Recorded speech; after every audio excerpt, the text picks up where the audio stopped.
parasympathetic nerves and pathways in the head. As you know from the lecture by Dr. McKeown just a day or so ago, there are 4 ganglia in the head. Let us start with that. The ganglia house the postganglionic neurons. The second one's in the chain. Remember, in an autonomic nervous pathway, there are always 2 neurons, pre and postganglionic.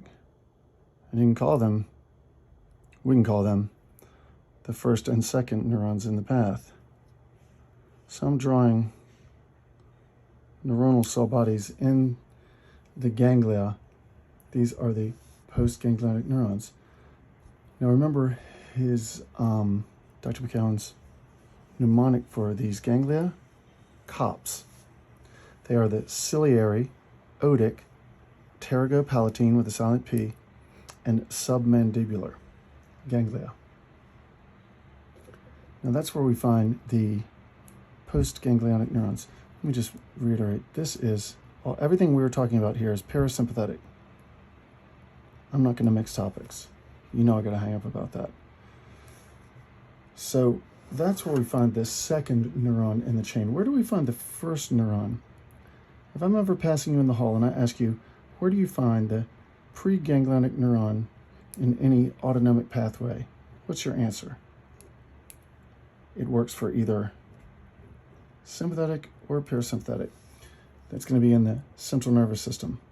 Always going to find them in the central nervous system. And since we're talking about parasympathetic in the head and neck, exam period 2, everything is going to be coming from a cranial nerve.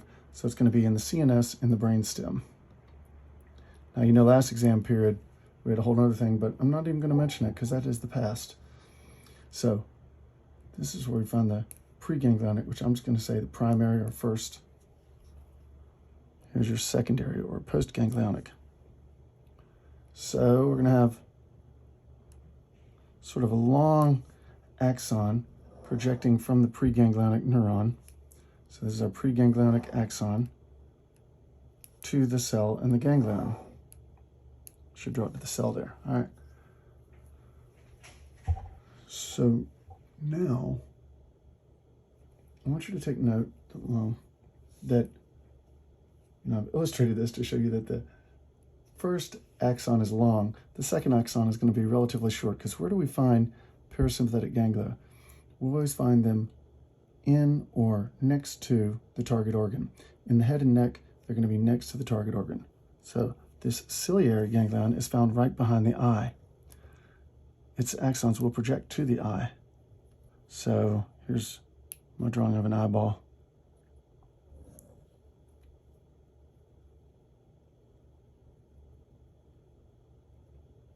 There you go.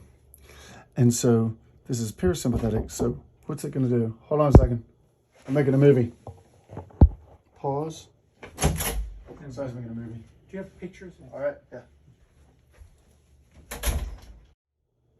So the ciliary ganglion sends axons to the eye, to the constrictor pupillae muscles, the sphincter sort of around the pupil.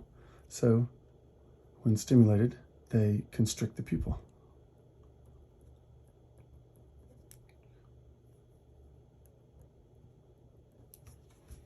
This is initiating from cranial nerve 3. The next one is sending its axon to the otic ganglion via cranial nerve 9, the glossopharyngeal.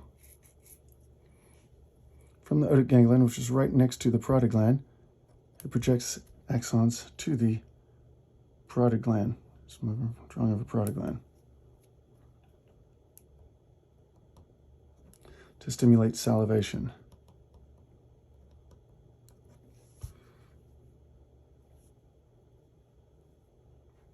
These axons, we'll leave that alone. All right, so the next one is from cranial nerve 7, projecting to the pterygopalatine ganglion. Its axons, for the purpose of this simple model, we're going to say they go to the lacrimal gland for tears.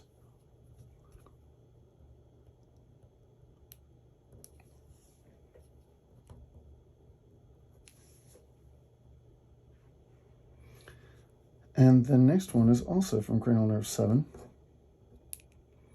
projecting to the submandibular gland, which sends its axons to, what gland do you think the submandibular ganglion sends to? The submandibular gland. If I said gland a moment ago, I meant this is the submandibular ganglion. It also sends axons to the sublingual gland. We'll detail that in a couple dissections. But same thing, to cause salivation. So that's it. Just remember, the first neuron is always going to be in the central nervous system. The second one is going to be in a ganglion. For exam period 2, the ganglia you need to know for parasympathetic are ciliary, or they're COPS, C-O-P-S, ciliary, otic, pterygopalatine, and submandibular. These ganglia are located right next to their target organs. 3 to ciliary ganglion. Ciliary then sends its axons to the eye, into the eye, around the pupil, to stimulate the constrictor pupillae muscle for pupillary constriction. The otic ganglion sends its postganglionic axons to the parotid gland to stimulate salivation. The pterygopalatine ganglion sends its postganglionic axons to the lacrimal gland to stimulate tears. And the submandibular ganglion sends its postganglionic axons to other salivary glands, the submandibular and the sublingual gland.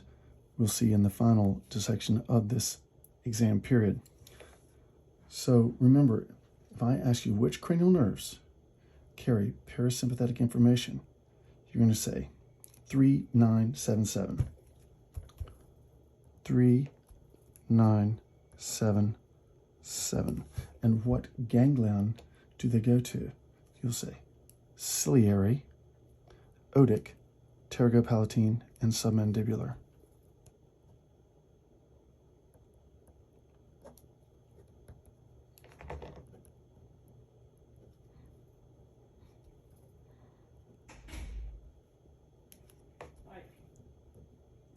Bye, Bob.